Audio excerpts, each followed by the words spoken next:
Bonjour à tous, dans ce nouveau cours, nous allons tenter d'expliquer de quoi est faite la matière.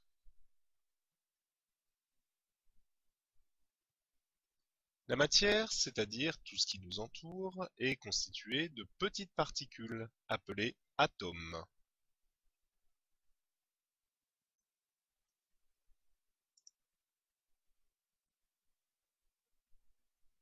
Ces particules, les atomes, sont très petites, si petites qu'on ne peut les observer à l'œil nu.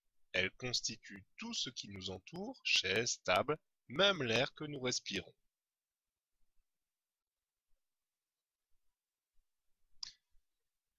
Sur ce tableau appelé classification périodique, on retrouve l'intégralité des éléments que l'on peut retrouver sur Terre. Cela va de l'hydrogène, situé en haut à gauche du tableau, jusque l'uranium ou encore l'einsteinium, bref, un certain nombre d'éléments. On en compte à ce jour 118 dans ce tableau.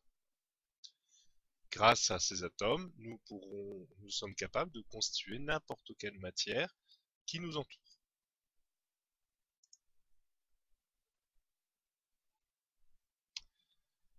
De l'atome à la molécule. Partons d'un atome, un simple atome, que nous représenterons toujours sous la forme d'une simple boule. À partir de cet atome, nous sommes capables de constituer un groupe d'atomes. Ces atomes seront attachés les uns aux autres pour constituer ce que l'on appelle une molécule, tout simplement. Donc, à partir d'un simple atome, retiens que nous sommes capables de fabriquer une molécule, c'est-à-dire un regroupement d'atomes. Grâce à ce regroupement d'atomes, grâce à ces molécules, nous sommes capables de fabriquer donc n'importe quel élément qui nous entoure.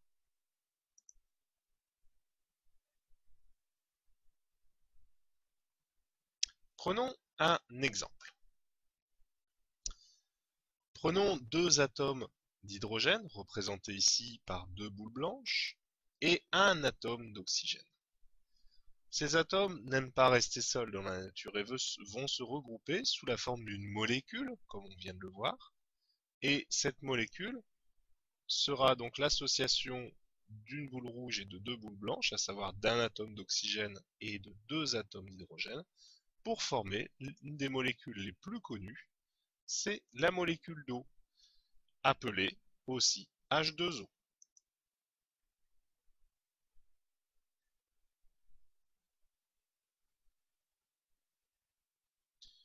Il y a quelques symboles à connaître, évidemment. Prenons dans un premier temps l'hydrogène, représenté par une boule blanche. C'est un code couleur, cela ne correspond pas évidemment à la réalité.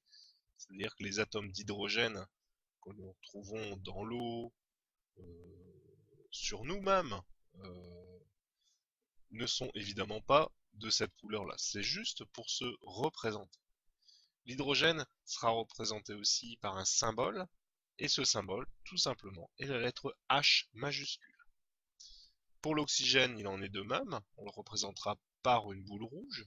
Le symbole de l'oxygène, c'est O. Et enfin, le carbone, symbolisé par une boule noire, et dont le symbole manuscrit sera la lettre C majuscule.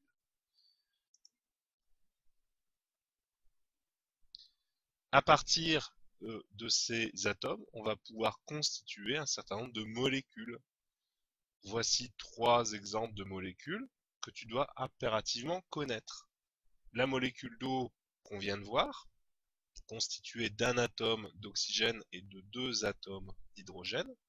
C'est donc bien la molécule d'eau qui s'écrira sous la forme H2O. Alors que signifie le 2? Cela signifie évidemment que nous sommes en présence de deux atomes d'hydrogène.